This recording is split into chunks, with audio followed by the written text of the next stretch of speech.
What is up, YouTube? This is the Working Investor. In this video, we're going to talk about equity long-short portfolios, aka ETFs, and we're going to focus on why I am interested in exploring CLSE, which stands for Convergence Long-Short Equity ETF. And we're going to explore how these long-short equity ETFs have performed over the past 3 years in total return, some of them outperforming the S&P 500, and they provide better Sharpe-Sortino ratios, better risk-adjusted return. As always, nothing here is financial, tax, legal advice, long-short advice, or any sort of advice. This is purely for fun and entertainment purposes only. Please see all my disclaimers. Let's get into the video. Just a quick overview, what is a long-short ETF? So when it comes to traditional investing, a lot of people just focus on equities, and sometimes when the market goes down, everything seems to go down and it doesn't seem to be any hedge. When you essentially buy a position in the stock market, let's say you buy individual stocks or you buy ETFs, which are baskets of stocks, you're essentially long a position. That means you hope that the market's going to go up, and that's the only way to make money. There are some people that short the market, meaning that they derive income if the stock goes down. So they find stocks that they think have poor quality and they have a lot of weakness, and they exploit that weakness and make money when those individual companies fall down. So some people focus on being long on the market and some people focus on being short on the market. But what if you wanted to be capital efficient and own an ETF that is doing both at the same time, looking for aspects in companies within the stock market that have a lot of strength, and they're basically long those positions that have a lot of strengths based on the metrics of the ETF, which they determine, and they look for underlying companies that have a lot of weakness, and they short those companies that have a lot of weakness. Sometimes, as they say, when the tide goes up, it raises all boats. But when the tide goes down, you could see who's swimming naked. So sometimes when the market goes down, you could see companies that have a lot of weakness crash harder than companies that have a lot of strength and resilience. So when the market goes down and your underlying is going down, because they're shorting those weak companies, they may go down with a greater oomph, and you're going to get money because they're short those positions. One of the issues that I find that myself and some investors do not like about long-short portfolios or ETFs is because they're long and short, you don't have a net long position. So sometimes the compounded annual growth rate, such as the CAGR, could be a little bit lackluster. So you could see here in the description that CLSE, they try to give you a net long position in the end. So the Convergence Long-Short Equity ETF seeks alpha from a net long portfolio. The ETF goes long positions in fundamentally strong equities and short positions in broken and declining business models. You can go ahead and read all this on the website. I'm just going to highlight some key things that I found. So you can see here they say that the convergence investment process captures the best attributes of both quantitative and fundamental methods. This mental investment approach, or some people call it quant, combines bottom-up fundamental methods of its experienced managers along with tools and technologies to efficiently organize vast amounts of investment data. And then they talk about the shorting due diligence. What processes do they do to select which positions they're going to short? So they talk about the shorting metrics must also pass multiple criteria of risk controls built within the convergence investment process. Now, if you go into the documents in their website, you could see that they claim they are a 5-star Morningstar rating. Now, the fund used to be a mutual fund, and then it converged a few years ago, approximately 3 years ago, into an ETF. And what they do is they look at the Russell 3000. They talk about the Bloomberg 3000. I guess it's the top 3,000 companies in the United States. It's domestic. And from the 3,000, they look at the 1,500 top ones. So they're looking really at the top 1,500 from the basket of the top 3,000. And then they do all their quant analysis and decide which ones they're going to trade. There's a lot of factors they look into. They want to make sure that there's liquidity. They want to make sure it doesn't cost too much to do margin because they have more than 100% exposure. And you could see multiple sectors that they're longing and shorting at the same time. And if you notice, if you add this up, they're long 115%. They're short 53%. So it looks like they are using margin. But if you take 115 and you subtract 53%, 0.3%, you're going to see that they're net positive long. And I believe I read in their prospectus that they try to aim to be long somewhere between 50 to 100% long. So it sounds like it's within the range. And if you're curious at the time what they are longing and shorting, you can see that their top long positions is NVIDIA, Broadcom, Alphabet, Meta, AppLovin and Apple, Amazon, Lam Research, Alphabet, and Fox Corp. And you can see that their top short positions that they advertise is Microchip Technology, Marvell Technology, ON Semiconductor, Skyworks Solutions, Motorola, Seagate, Clearwater Analytics, Boot Barn Holdings, Burlington Stores, and Confluent Incorporated. Now here they have a nice page about the construction. So they invest, like I said, U.S. equity common stock, so not global. We'll talk about that in a moment, a little later, when we talk about QLENX, QLENX, which I talked about. It's from AQR, from a different video. I'll put a link in my description.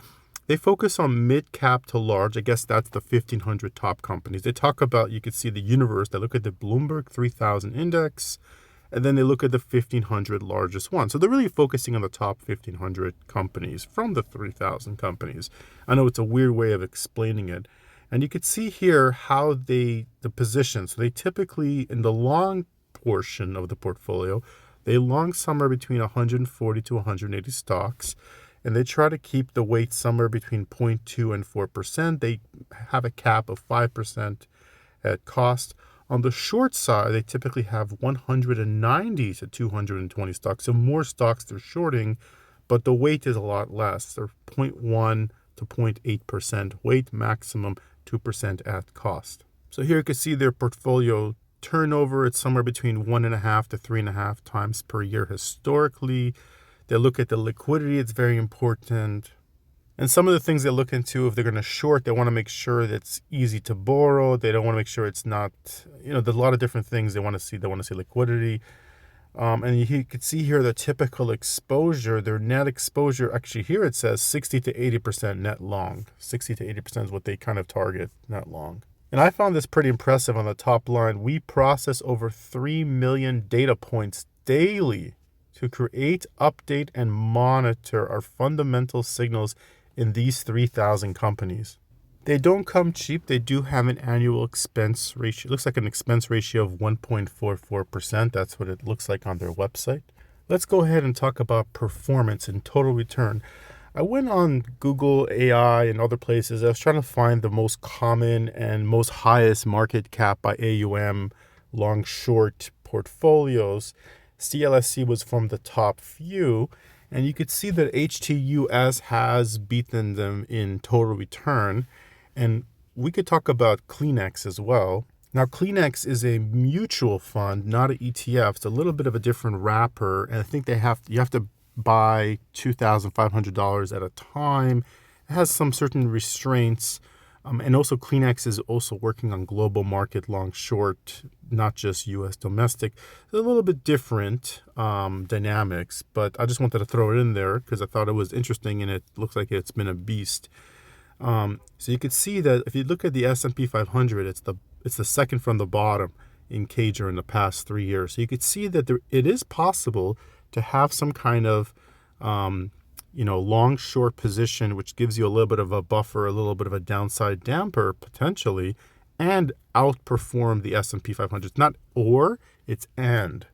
And again, past performance is not indicative of future gains, but this is pretty impressive to have a long short portfolio that is outperforming a large cap blend. So let's go ahead and take a look at Portfolio Visualizer on the ETF side of things, like HTUS, which is the top performing one that I've seen. But let's look at the whole Sharpe-Sortino ratio risk-adjusted return. We'll compare it to CLSE, which we're talking about now, because why am I not going into HTUS, right? And also we'll talk about the S&P 500. We're going to compare that as like a benchmark. Let's take a look. So here we're using Portfolio Visualizer. We're looking at the S&P as the benchmark. We're using CLSE as portfolio number 1. I can only use 3 portfolios. So HTUS is portfolio number 2. Hang on a sec. Yeah, we'll just stop there. So we're looking at a time span from January of 2023 to October of 2025. So we're almost 3 years of data. So let's go ahead and look at the report card. You're starting with $10,000, for example, in this sample, and you're comparing it to the benchmark of the S&P 500. So if you look at the end balance, so Convergence, the CLSE, you end up with $18,633. Hull is just close to that, and then the S&P is $18,500. So they're all kind of close, maybe like $100, within $100 or so, plus or minus. You can see the CAGR, the compounded annual growth rate, are kind of similar for all of them, all around 25%, a few basis points off, but they look kind of similar on first face value. Standard deviation, now this is very important. It tells you how volatile it is.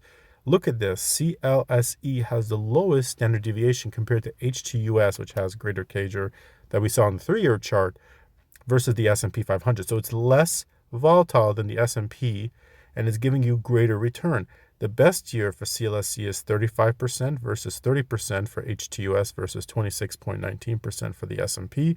The worst year, you could see it's kind of in the middle, 16.98% versus HTUS 14.38 versus S&P 17.4. So far it's crushing the S&P. Again, past performance non-indicative of future gains. Now this is very important. What's the maximum pain that these all have experienced, since, in the past 2 and almost 3 years. Remember, this is kind of like not in the 2022 hard year, but the maximum pain so far is the least amount of maximum pain is CLSE, 7.42% maximum drawdown versus HTUS has the highest maximum drawdown of 11.34% versus the S&P 8.32. So CLSE has a better Sharpe ratio, which is a risk-adjusted return. It means every single measure of risk you take, you get a fair amount of reward. Is the juice worth the squeeze? Is there enough meat on the bone? And you can see here it has the best Sharpe. The higher the number, the better. And you can see here the Sortino ratio is a modified Sharpe ratio that focuses on max drawdown. The higher the number, the better. So it's beating everybody in Sharpe and Sortino ratio. Also, benchmark correlation. You can see HTUS is almost fully correlated to the S&P 500, 0.97 correlation coefficient, but CLSE is 0.69 correlation coefficient, so it's less correlated to S&P 500. They do a good job with it. They do use CLSE, they do have a lot of, from the top 3,000 companies, top 1,500 companies, but there are some mid-cap in there. They're also shortings that gets rid of the correlation. So I like CLSE because of a better risk-adjusted return, less standard deviation, less better Sharpe Sortino ratios, less maximum drawdowns. I wish I could trade QLENX on Robinhood, but I can't. I have other brokerages. I may get some in there in my other brokerages, and for whatever reason, Portfolio Visualizer wasn't able to find them. Maybe I have to type it in correctly. Anyway, so yeah, I think for me, I'm looking at it as a use case. This is me personally, my personal journey. You do what you got to do. Every investment has risk. You could lose everything. I'm looking at to replace a little bit of my S&P 500 position. I'm looking for more smart beta/alpha, and this seems like a little bit more of an intelligent beta/alpha. Of course, things could change. Maybe they'll short the wrong thing or they'll long the wrong thing at the wrong time. But they have a long track record. They've been a mutual fund, I think, since 2009. They've been an ETF since 2022. They don't have the best expense ratio. Just so you know about expense ratio, you should look at QLENX's expense ratio. Let me show you. So per Google, it says it's somewhere in the 5.5%, 5.58 to 5.59%. That's pretty high.